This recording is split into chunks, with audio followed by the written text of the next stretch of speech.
analis Mikel menjalani 67 sesi pengusiran roh. So, setiap sesi tu adalah sesi yang sangat meletihkan dan menyeramkan. Lebih letih dan lebih seram daripada sesi sebelumnya. So, sepanjang sesi tu, analis Mikel bercakap dalam nada yang sangat kasar.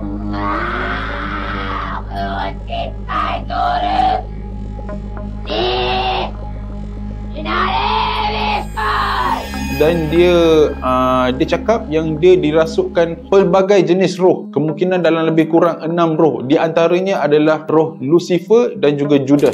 Semakin hari semakin ganas kelakuan analis, sampaikan dia tidak makan hanya sebabkan dia percaya yang syaitan-syaitan dalam badan dia tu tak benarkan dia untuk dia makan. Disebabkan kekurangan zat dalam badan analis, badan dia semakin hari semakin lemah dan semakin kering. Dia jadi kurus, dah macam tinggal tulang je, sebab ialah tak makan kan. So padri-padri yang diupah ni dan juga keluarga dia berjuanglah untuk selamatkan analis ni daripada dirasuk oleh roh. Tapi ada juga orang kata analis ni kemungkinan jadi macam ni atas sebab penyakit mental dia yang tak dirawat. Tapi malangnya analis Mikel meninggal dunia pada tarikh 1 Julai 1976 atas dasar kekurangan zat dan dehidrasi, dan dia meninggal dunia pada umur 23 tahun. Kematian beliau mencetuskan sensasi media. Ibu bapa dan juga padri-padri yang terlibat dalam kes analis Mikel ni telah pun didakwa atas pembunuhan kerana kecuaian. So semasa diorang tengah trial, dalam pembicaraan